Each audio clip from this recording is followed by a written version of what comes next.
আমি বলছি চ্যালেঞ্জ, 50-এর নিচে নামাবো, নিচে নামাবো। এরা এখন রথযাত্রা করছে। আমরা আষাঢ় শ্রাবণ মাসের রথ শুনেছি, আমরা জগন্নাথ দেবের রথ শুনেছি, আমরা পুরীতে রথ দেখেছি, আমরা মহাভারতে শ্রীকৃষ্ণ অর্জুনের রথ শুনেছি, আমরা দেবী তাদের সারথীদের রথের কথা শুনেছি। ভাই, ফাল্গুন মাসে আর চৈত্র মাসে যে রথ হয় আমি প্রথম বাঙালি হয়ে শুনলাম জন্মের পর থেকে।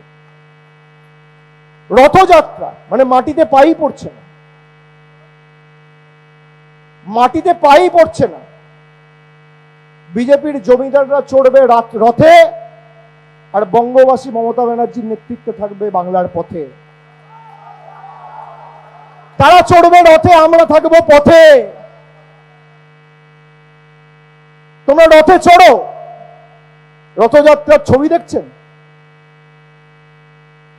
এসআইআর তো ওখানে হয়েছে।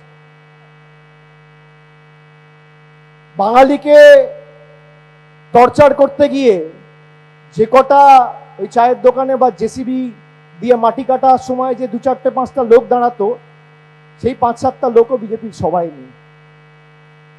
এরা নাকি বাংলায় ক্ষমতায় আসবে। আমি বলছি চ্যালেঞ্জ, 50-এর নিচে নামাবো, নিচে নামাবো।